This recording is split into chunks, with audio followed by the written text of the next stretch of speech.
Hey guys, welcome back.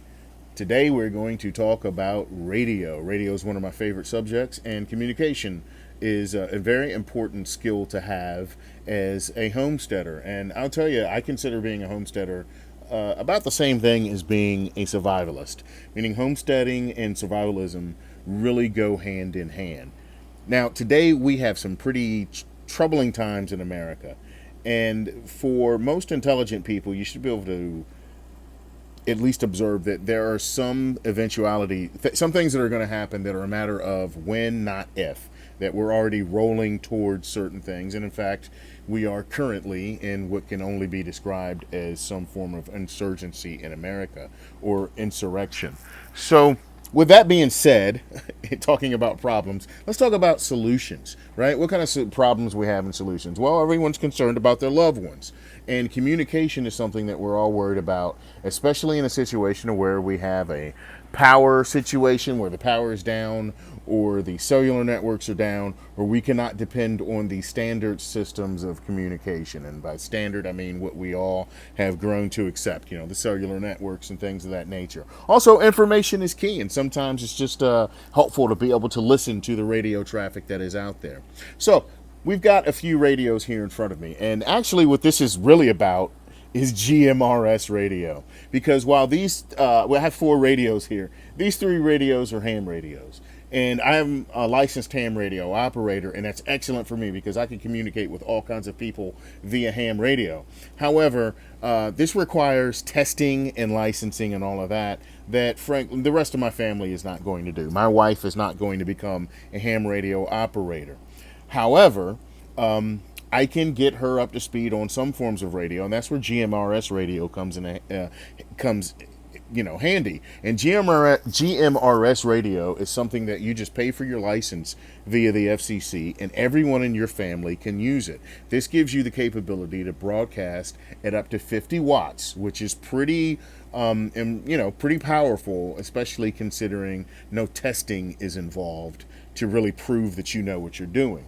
Now, but what that also means, there's a catch to that, is that the FCC all of a sudden now cares about what kind of radio you use. So while these ham radios will broadcast and receive on GMRS frequencies, it is technically illegal to do so. They want the radio to be typecast specifically for GMRS.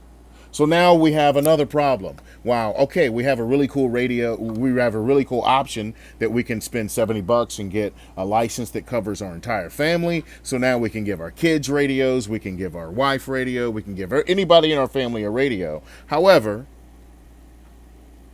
we can't give them cool radios like this. We have to find a radio that is limited within that realm of GMRS. And the problem is that means that there's only a few manufacturers that make this. And for most people, it's Midland. Midland is the big boy in the GMRS realm because they're the only ones in America, maybe Uniden also, that make, up to a 40 watt radio, something mobile that you can put in your car. So what's the solution? Well, I think I've actually cracked the code.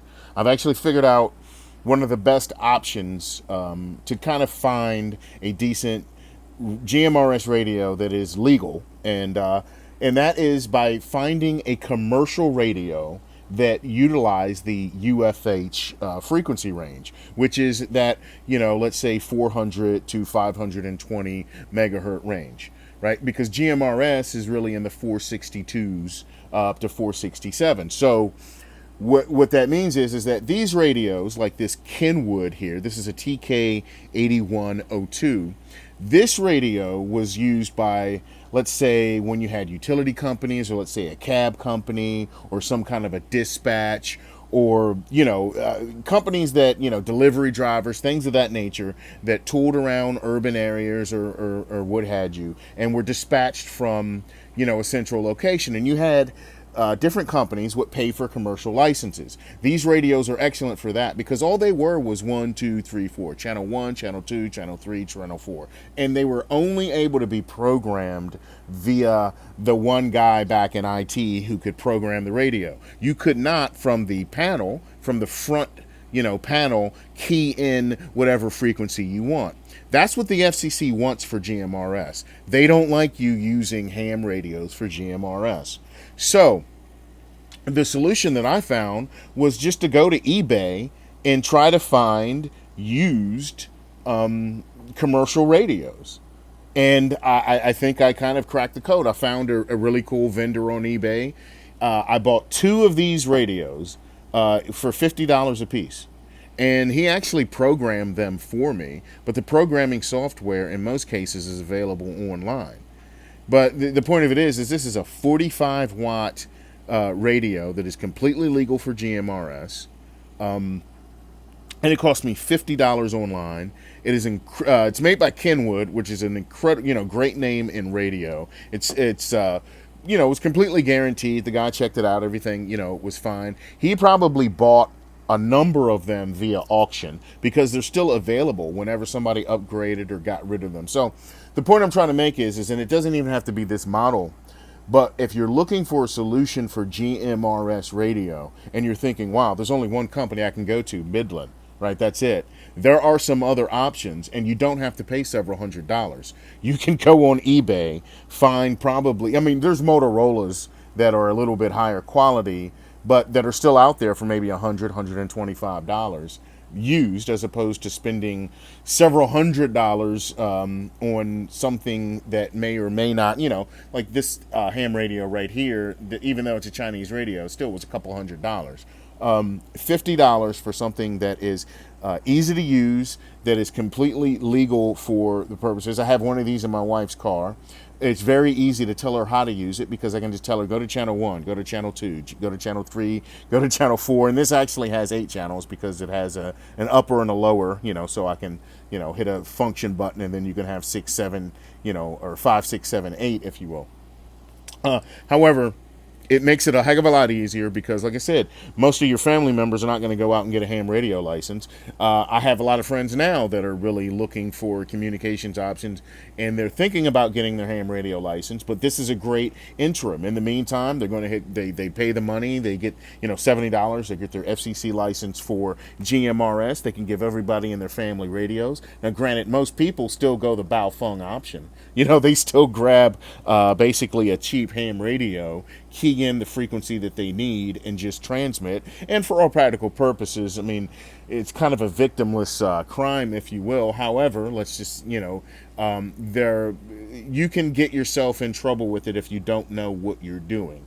As long as you stick to the frequencies that you're supposed to use, and as long as you stick to the wattage, as far as the power output, which is no more than 50 watts, on the highest that you can go on any GMRS station, and those are the repeater stations anyway, you're probably fine. That being said, if I'm going to make a video, I have to give everyone a completely legal option, right? So the completely legal, perfect option, I think that is, best for most people, and the cheapest option is to go on eBay and look for commercial radios in the 400 megahertz range that are basically only have channel select, that will hold at least 8 channels.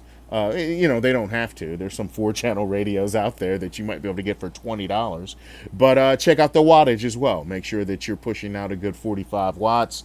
Most of them are in that range for UHF. There's some 25 watters out there, some 30 watt units. But the point of it is that they're relatively cheap and they are completely legal for GMRS.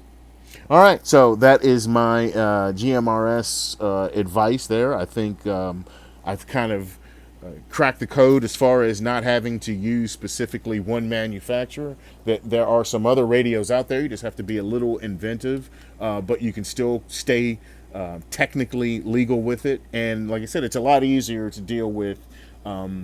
Whenever my wife tried to listen to some aircraft traffic today because there was a race. The Indianapolis 500 was held today, and she likes listening to the pit crews and trying to listen to the flybys by the aircraft. So we're listening to some aircraft band things, and it's a lot easier to, when I have things programmed, let's say in this radio, I just have airband 1, airband 2, which I know what they mean, and I know, what they are. But for my wife, it's just easier for her to hit buttons 1, 2, 3, 4, and and she doesn't need to know the frequency. She doesn't care, and as long as I've programmed the radio correctly, she can then enjoy either listening or being able to stay in communication.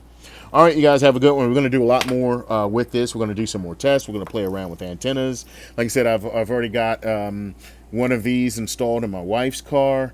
This was in my car, and if you can see, there's Velcro right there, and that's how I have it attached. But with the quick disconnects, it can go, in and out.